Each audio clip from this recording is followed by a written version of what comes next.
പാറേക്കാട്ടി പിതാവുമൊത്ത് ഒരുപാട് അടുത്ത് പരിചയപ്പെടാൻ, വിവിധ തലങ്ങളിൽ പരിചയപ്പെടാൻ ഭാഗ്യം ലഭിച്ച ഒരാളാണ് ഞാൻ. എൻ്റെ കൂടെ ഇരിക്കുന്ന ഈ എടശ്ശേരി അച്ഛനും ഞാനും ഒരുമിച്ച് സെമിനാറിലുണ്ടായിരുന്നതാണ്. തമ്പുരാൻ എന്നെ വേറെ വഴിക്ക് വിളിച്ചു, ഞാൻ അങ്ങ് പോയെന്ന് മാത്രമേ ഉള്ളൂ. ഞങ്ങളാണ് അവസാനം ഈ പാറേക്കാട്ടി പിതാവ് അരമനയിലും മൈനർ സെമിനാരിയിലും ഒരുമിച്ച് താമസിച്ചത്. അതോടുകൂടി അവസാനത്തും ഇനി മൈനർ സെമിനാരി ഇവിടെ വേണ്ട എന്ന് പിതാവ് തീരുമാനിച്ചു, തൃക്കാക്കരയ്ക്ക് വിട്ടു എന്നാണ് ഞങ്ങളുടെ ഒരു അനുമാനം. എന്തും ആവട്ടെ, അങ്ങനെ ഒരു വർഷക്കാലം പിതാവിൻ്റെ അരമനയിൽ പിതാവിനോടൊത്ത് അവിടെ വസിക്കാൻ ഭാഗ്യം ലഭിച്ച ഒരാളാണ് ഞാൻ. അതിനുശേഷമുള്ള സെമിനാരിക്കാർക്ക് ആർക്കും അവിടെ ഒത്തുവാസം ഉണ്ടായിട്ടില്ല. പിന്നെ ഒരു ഈ സസ്യം സൂചിപ്പിച്ച മാതിരി മാസത്തിലൊരു കുർബാനയാണ് അവിടെ കിട്ടിയിരുന്നുള്ളൂ. ഞങ്ങൾ ആഴ്ചയിലൊരിക്കൽ കുർബാനയ്ക്കൊക്കെ കൂടിയിരുന്നവരാണ്. ഒരുപാട് കുസൃതികളൊക്കെ കണ്ടും കാണാതെയും നടത്തിയിട്ടുള്ള ആളാണ് ഞാൻ. അതുകൊണ്ടാണ് ഞാൻ വേറെ വഴിക്ക് പോയത്. വലിയ കുസൃതി കാണിക്കാത്ത അച്ഛൻ അവിടെ നല്ലൊരു അച്ഛനായിട്ട് എടച്ചരിച്ചനാക്കി അവിടെ ഇരുന്നു എന്ന് മാത്രമേ ഉള്ളൂ. അച്ഛൻ ഈ ചെറുപ്പറമ്പിലച്ഛൻ്റെ ആമുഖത്തിൽ ഒരുപാട് കാര്യങ്ങൾ പറഞ്ഞു. എനിക്ക് 2-3 വേറെ നിരീക്ഷണങ്ങളുണ്ടായത്. ഈ രണ്ടാം വത്തിക്കാൻ കൗൺസിൽ എന്താണ് പറഞ്ഞത് എന്ന് കൗൺസിലിൽ പങ്കെടുത്ത ഒരാൾക്കാണ് കൂടുതൽ മനസ്സിലാവുക. നമ്മളൊക്കെ വായിച്ച് പഠിച്ചവരാ. പക്ഷെ അവിടെ ചർച്ചയിൽ പങ്കെടുത്ത് അതെന്താണ് സഭ ഉദ്ദേശിക്കുന്ന ഈ തുറന്നിടൽ എന്ന് മനസ്സിലാക്കിയ ഒരാളാണ് പാറേക്കാട്ടി പിതാവ്.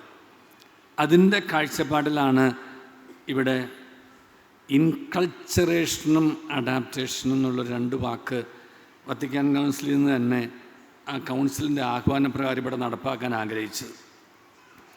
അതിൻ്റെ ഭാഗമായിട്ടാണ് ഇവിടെ ഇരിക്കുന്ന ഡോക്ടർ ജോസാക്കോയുടെ അങ്കിള്, പ്രിയപ്പെട്ട ആബേൽ CMI അച്ഛനുമായിട്ടിരുന്ന് ഒരുപാട് വർഷങ്ങളെടുത്ത് മലയാളത്തിലേക്ക് ഒരുപാട് തർജ്ജമകൾ നടത്തി, പാട്ടുകൾ എഴുതി, പുതിയ ഒരു ആഭിമുഖ്യം, ലിറ്റർജിക്കൽ ഓറിയൻറ്റേഷൻ പിതാവ് നടത്തിയിരുന്നു. ഒരു സാഹസമെന്നോണം ഈ അഡാപ്റ്റേഷൻ്റെ ഭാഗമായിട്ട് ഭാരതീയ കുർബാന ഇവിടെ അവതരിപ്പിച്ചായിരുന്നു. കണ്ടൻറ്റ് എസൻഷ്യലി മാറാതെ ഫോമിൽ വ്യത്യാസം വന്നതുകൊണ്ട് അന്തസത്ത നഷ്ടപ്പെടില്ല എന്ന് തിരിച്ചറിഞ്ഞ പിതാവാണ് ആ ഒരു കുർബാനയുടെ ഭാരതീയ ക്രമം ഇവിടെ അവതരിപ്പിച്ചത്. കാരണം നമ്മളിവിടെ ഈ ഭാരതത്തിൽ കേവലം 3% താഴെയുള്ള ക്രിസ്ത്യാനികളേ ഉള്ളൂ. അതിൽ തന്നെ കത്തോലിക്കർ എന്ന് പറയുന്ന നമ്മൾ അതിൻ്റെ പകുതിയിൽ താഴെയുള്ളൂ.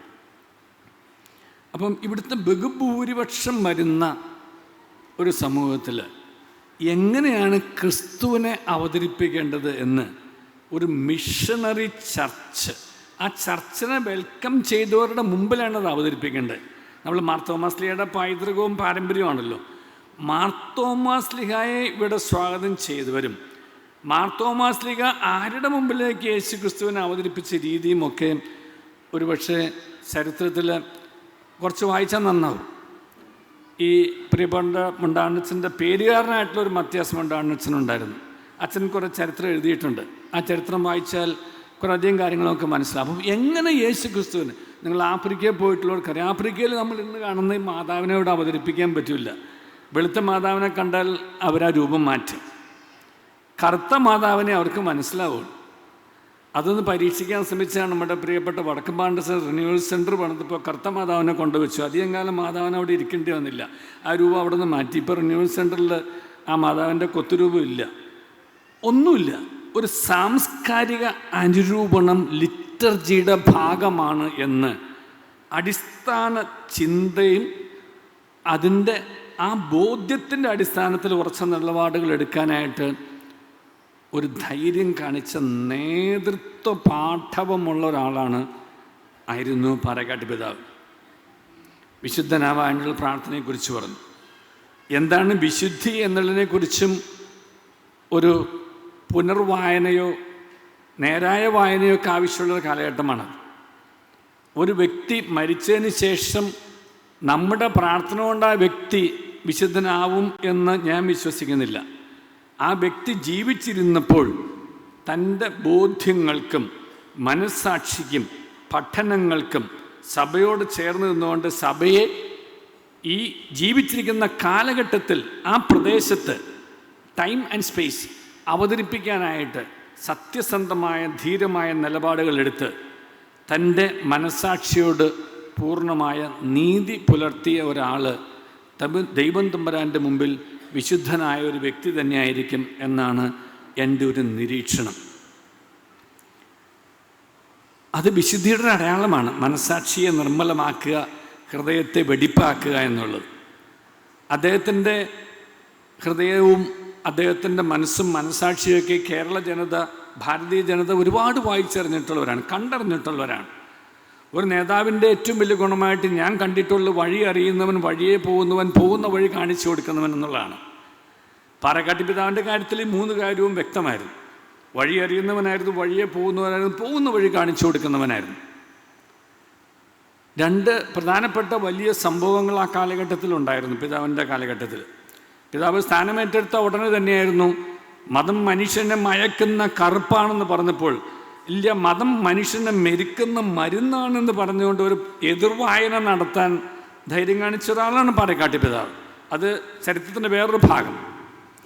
1972 ന്യൂനപക്ഷ അവകാശങ്ങൾക്കെതിരെ വലിയൊരു കോളേജ് വിദ്യാഭ്യാസ സമരം എന്ന് പറഞ്ഞ വലിയ സമരം നടന്നായിരുന്നു. അന്നും പിതാവ് നേതൃത്വത്തിലുണ്ടായിരുന്നു. ഈ 2 സമരങ്ങളെ പിതാവ് നേരിട്ട രീതിയെക്കുറിച്ചും ഒരുപക്ഷെ കുറച്ചൊന്ന് പഠിച്ചിരിക്കുന്നത് നല്ലതാണ്. ഒരു നേതാവിൻ്റെ ഗുണങ്ങൾ കാരണം നമ്മുടെ ഒരു കാഴ്ചപ്പാടിൽ സഭയെ നയിക്കുന്നവൻ നേതൃത്വ പാഠവും നല്ല നേതൃത്വ ശൈലിയും ഉള്ള ആളായിരിക്കണം.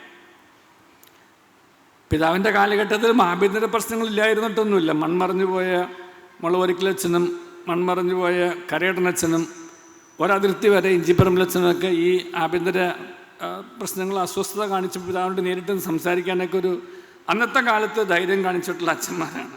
ഇവിടെ ഇരിക്കുന്ന പഴയ അച്ഛന്മാർക്കൊക്കെ അറിയാം. പക്ഷേ പിതാവിൻ്റെ മുമ്പിൽ ചോദ്യങ്ങൾക്ക് ഉത്തരവുണ്ടായിരുന്നു. ഇന്നത്തെ നമ്മുടെ പ്രശ്നം ചോദ്യങ്ങൾക്ക് ഉത്തരമല്ല, ചോദ്യങ്ങൾക്ക് ന്യായീകരണവും വിശദീകരണമാണ്. അത് വലിയൊരു പ്രശ്നമാണ്. ചോദ്യങ്ങൾക്ക് ഉത്തരം കൊടുക്കാൻ നേതാവിന് കഴിഞ്ഞില്ല എന്നുണ്ടെങ്കിൽ അത് നേതൃത്വത്തിൻ്റെ വലിയൊരു അപര്യാപ്തതയാണ്. ചോദ്യങ്ങൾക്ക് ഉത്തരം വേണം, വ്യക്തമായ ഉത്തരം വേണം, വിശദീകരണമല്ല ന്യായീകരണമല്ല. അത് രണ്ടും ഇന്നത്തെ കാലത്ത് ഏക്കില്ല. അപ്പം പാറക്കാട്ടി പിതാവിൻ്റെ ഒരു കാലഘട്ടത്തിൽ ചോദ്യങ്ങൾക്ക് ഉത്തരം കൊടുക്കാൻ പിതാവിന് കഴിഞ്ഞിരുന്നു എന്നുള്ളത് ഞാൻ അടുത്തു നിന്നും അകലെ നിന്നും കണ്ടിട്ടുള്ള ഒരാളാണ്. ഇപ്പോൾ ജോസിറ്റീനെ പറയായിരുന്നു, പിതാവിൻ്റെ ആ കല്ലറ മൂടുന്നതിൻ്റെ ആ അവസാന നിമിഷത്തിൽ ഞങ്ങൾ 2 പേരാണ് അടുത്ത് നിന്നിരുന്നത്. ആ പടം കയ്യിലുണ്ടോയെന്ന് ചോദിച്ചു. എൻ്റെ കയ്യിലില്ല, ഇവിടെ കാണുമായിരിക്കും. കാരണം എനിക്കൊരുപാട് അടുപ്പമുണ്ടായിരുന്ന ഒരാളെന്നുള്ള നിലയ്ക്ക്. എന്തുവാട്ടെ, ഞാൻ സൂചിപ്പിച്ചു വന്നത് അങ്ങനെ ഒരു വലിയ നേതൃത്വം, മതത്തെക്കുറിച്ചുള്ള കാഴ്ചപ്പാട്, മതങ്ങളുടെ പ്രസക്തി, മതങ്ങളുടെ നിലപാടുകൾ, ഇത് 3ഉം പാറക്കാട്ടി പിതാവിന് വ്യക്തമായിരുന്നു. അത് എവിടെയാണ് ഈ ക്രൈസ്തവ മതം സ്വീകരിക്കപ്പെട്ടതെന്നും എവിടെയാണ് ഈ ക്രൈസ്തവ മതം ഇവിടെ ജന്മമല്ല സ്വീകരിക്കപ്പെട്ടതിന് ശേഷം പ്രവർത്തന മണ്ഡലമാക്കിയതെന്നും എങ്ങനെ പ്രവർത്തനം നടത്തണമെന്നുള്ളത്. അതുകൊണ്ടാണ് അദ്ദേഹം വ്യക്തമായ നിലപാടുകൾ ചെറുപ്പം വിളിച്ചും സൂചിപ്പിച്ച മാതിരി എടുത്തത്. അദ്ദേഹം ഈ സൂചിപ്പിച്ച നിലപാട് മാത്രമല്ല, ഒരു പടിയുടെ മുന്നോട്ട് പോകണമെന്ന് ആഗ്രഹിച്ചത്. പക്ഷേ അതിന് കടുംപെട്ട് വെട്ടി. അതെല്ലാം അല്ലാന്നുണ്ടായിരുന്നെങ്കിൽ വേറൊരു സാംസ്കാരിക അനുരൂപണം നമ്മൾ കണ്ടേനെ. ആ കടുംപെട്ട് വെട്ടിയില്ലായിരുന്നെങ്കിൽ. എന്തുമാവട്ടെ, പാറക്കാട്ടി പിതാവിൻ്റെ ആ ഒരു നേതൃത്വ ശൈലിയും പാറക്കാട്ടി പിതാവിൻ്റെ ആ സമീപനങ്ങളും ഭാരതസഭയ്ക്ക്, ഈ ഭാരതസഭയിലും ഭാരത സമൂഹത്തിലും ഈ സിറോ മലബാർ സഭയ്ക്ക് ശക്തവും വ്യക്തവുമായൊരു അടയാളം ചരിത്രത്തിൽ രേഖപ്പെടുത്താൻ കാരണമാക്കിയെന്നാണ് എൻ്റെ വിശ്വാസം. ഇന്നത്തെ കാണുന്ന സിനഡിന് രൂപം കൊടുക്കുന്നതിന് മുമ്പായിട്ട് സിറോ മലബാർ ബിഷപ്സ് കോൺഫറൻസ് ഉണ്ടായിരുന്നു, SMBC, എപ്പിസ്കോപ്പൽ കോൺഫറൻസ് എന്നാണ് പറഞ്ഞിരുന്നത്. അതിൻ്റെ ആദ്യത്തെ അധ്യക്ഷനാണ് പിതാവ്. എറണാകുളം അതിരൂപതയിൽ സ്ഥാപിച്ച സ്ഥാപനങ്ങളോ നടത്തിയ സംരംഭങ്ങളോ ഒന്നും ഞാൻ അങ്ങോട്ട് പോകാൻ ഉദ്ദേശിക്കുന്നില്ല. പക്ഷേ ഒരേ ഒരു കാര്യത്തിൽ ഞാൻ ആ ഒരു പ്രയോഗം നടത്താൻ ആഗ്രഹിക്കുന്നു. ദീർഘവീക്ഷണം ഉണ്ടായിരുന്ന ആളായിരുന്നു, ക്രാന്ത ദർശനം ഉണ്ടായിരുന്ന ആളായിരുന്നു, ഹൃദയവിശാലത ഉണ്ടായിരുന്ന ആളായിരുന്നു. ഹൃദയവിശാലതയെക്കുറിച്ച് പോളച്ചൻ പള്ളിയിൽ പ്രസംഗിച്ചെന്ന് പറഞ്ഞായിരുന്നു. സുവിശേഷ ഭാഗ്യങ്ങളെ ഉദ്ധരിച്ചുകൊണ്ട് ബെറ്റിയും അത് സൂചിപ്പിക്കുകയുണ്ടായി. ഞാൻ ഉദ്ദേശിച്ചൊരു ദീർഘവീക്ഷണമാണ്, ദൂരക്കാഴ്ച. ഈ ദൂരക്കാഴ്ച ഉണ്ടാവണം എന്നുണ്ടെങ്കിൽ നമുക്ക് ദൂരത്തേക്ക് കാണാൻ തക്കവണ്ണം യെശയ്യാ പ്രവാചകൻ്റെ പുസ്തകത്തിൽ പറഞ്ഞ മാതിരി കണ്ണുയർത്തി ചുറ്റുപാടും നോക്കാൻ കഴിയണം. കണ്ണ് താഴ്ത്തി അവനവനിലേക്ക് നോക്കിയിരുന്നാൽ ദൂരക്കാഴ്ച കിട്ടില്ല. ഒരിക്കലും ഈ സമൂഹത്തിന് യേശുക്രിസ്തുവിനെ പൊതുസമൂഹത്തിലേക്ക് അവതരിപ്പിക്കാനും കഴിയില്ല. അപ്പം മതത്തിൻ്റെ പ്രസക്തി ദൈവത്തിൻ്റെ, അത് ആത്മീയതയുടെ തലമാണെന്ന് അടിസ്ഥാനപരമായിട്ടും ഈ ആത്മീയതയുടെ തലത്തിൽ നിന്നുകൊണ്ട് ആത്മീയമായ മനുഷ്യർ സംഘടിച്ചിട്ടാണ് സമുദായം ഉണ്ടാവണമെന്നും പാറക്കാട്ട് പിതാവിന് വ്യക്തമായ കാഴ്ചപ്പാടുണ്ടായിരുന്നു. അതുകൊണ്ട് പിതാവിൻ്റെ കാലഘട്ടത്തിൽ ഒരുപക്ഷെ സമുദായ സംഘടനകളൊന്നും കാര്യമായിട്ട് വളർന്നിരുന്നില്ല, ഭക്തസംഘടനകൾ വളർന്നിരുന്നു. കാരണം മനുഷ്യനെ ആത്മീയമായിട്ട് ദൈവത്തിലേക്ക്, മനുഷ്യനെ ആത്മീയനാക്കി ദൈവത്തിലേക്കുള്ള ദൈവചിന്ത അവനിൽ വളർത്തി നിത്യതയിലേക്ക് അവനെ കൊണ്ടുപോകാനായിട്ടുള്ള കർത്തവ്യമാണ് മതത്തിൽ നിക്ഷിപ്തമായിരിക്കുന്നതെന്നും ആ മതജീവിതത്തിന് സത്യവും നീതിയും വിശുദ്ധിയും വിശ്വസ്തതയും ആ മതത്തിൽ വിശ്വസിക്കുന്നവരുടെ അടയാളമായിട്ട് പൊതുജീവിതത്തിൽ കാണണമെന്നും പിതാവ് ആഗ്രഹിച്ചിരുന്നു. സംശുദ്ധമായ കരങ്ങളോട് പൊതുജീവിതത്തിലേക്ക് ഇറങ്ങാനായിട്ട് നേതാക്കന്മാരോട് പിതാവ് ആവശ്യപ്പെട്ടിരുന്നു. വ്യക്തിപരമായിട്ട് എന്നോട് അല്പം അസ്വസ്ഥത ഉണ്ടായിരുന്നു. കാരണം പിതാവിൻ്റെ ഒരു ദേശീയ കാഴ്ചപ്പാടിനോടല്ലായിരുന്നു അന്നത്തെ എൻ്റെ രാഷ്ട്രീയ സമീപനം എന്നുള്ളതുകൊണ്ട് അത് പിതാവ് എന്നോട് നേരിട്ട് തുറന്ന് പറഞ്ഞിട്ടുമുണ്ട്. എന്തുകൊട്ടെ ഞാൻ പിന്നീട് ആ കാഴ്ചപ്പാടൊക്കെ മാറ്റി എൻ്റെതായ രീതിയിൽ പ്രൊഫഷണലിലേക്ക് അങ്ങ് മാറിപ്പോയെന്ന് മാത്രമേ. ഞാൻ സൂചിപ്പിച്ചു വന്നത്, ഇങ്ങനെ ഒരുപാട് കാലങ്ങൾക്കപ്പുറത്തേക്ക്, ദൂരത്തിനപ്പുറത്തേക്ക് താൻ നേതൃത്വം കൊടുക്കുന്ന ഈ മതസമൂഹത്തിൻ്റെ പ്രസക്തി കാണാൻ തക്കവണ്ണമുള്ള ദൂരക്കാഴ്ചയും ഉൾക്കണ്ണും ആറാം ഇന്ദ്രിയവും ഉണ്ടായിരുന്ന ഒരാളായിരുന്നു ഈ നമ്മുടെ പ്രിയപ്പെട്ട ജോസഫ് കർദിനാൾ പാറേക്കാട്ടിൽ പിതാവ്. ആ പിതാവിൻ്റെ ധന്യമായ സ്മരണയ്ക്ക് മുമ്പിൽ ഞാൻ ആദരാഞ്ജലികൾ അർപ്പിക്കുന്നു. പിതാവിനെ ദൈവസമക്ഷം നമുക്ക് അൾത്താരയിൽ വണങ്ങാൻ തക്കവണ്ണം ഇനി സഭാ നടപടികൾ പൂർത്തിയാകട്ടെ എന്നുള്ള പ്രാർത്ഥന നമുക്ക് നടത്താം. കാരണം നമുക്ക് അൾത്താരയിൽ വണങ്ങാൻ തക്കവണ്ണം വിശുദ്ധമായ കരങ്ങളും നിർമ്മലമായ മനസാക്ഷിയും സംശുദ്ധമായ ആത്മാവും ഉണ്ടായിരുന്നൊരു വ്യക്തിയെന്ന് നമുക്കെല്ലാവർക്കും അടുത്തറിയാവുന്നതുകൊണ്ട് തീർച്ചയായിട്ടും നമുക്ക് ആഗ്രഹിക്കാം, പ്രാർത്ഥിക്കാം. പിതാവിൻ്റെ ദീപ്ത സ്മരണയ്ക്ക് മുമ്പിൽ ഒരിക്കൽ കൂടി ആദരാഞ്ജലികൾ അർപ്പിച്ചുകൊണ്ട് നമുക്ക് ഇന്ന് നമ്മുടെ എന്ന് പറയുന്ന ആ മതസമൂഹത്തിന് ഈ പൊതുസമൂഹത്തിൽ നൽകാനുള്ള ആത്മീയ കാഴ്ചപ്പാടുകൾ നൽകാൻ തക്കവണ്ണമുള്ള ആത്മീയ ആചാര്യന്മാർ നമ്മുടെ എല്ലാ മതസമൂഹങ്ങൾക്കും ഉണ്ടായില്ല എന്നുണ്ടെങ്കിൽ മതത്തിൻ്റെ പ്രസക്തി തന്നെ സമൂഹത്തിൽ നഷ്ടപ്പെട്ടേക്കും എന്നുള്ള ഒരു അപകട സൂചന കൂടി ഞാൻ നൽകിക്കൊണ്ട് ഈ സമ്മേളനം നിങ്ങളുടെ എവരുടെയും അനുവാദത്തോടെ ഉദ്ഘാടനം ചെയ്തതായി ദൈവനാമത്തിൽ പ്രഖ്യാപിക്കുന്നു. ദൈവം നമ്മെ അനുഗ്രഹിക്കുന്നു.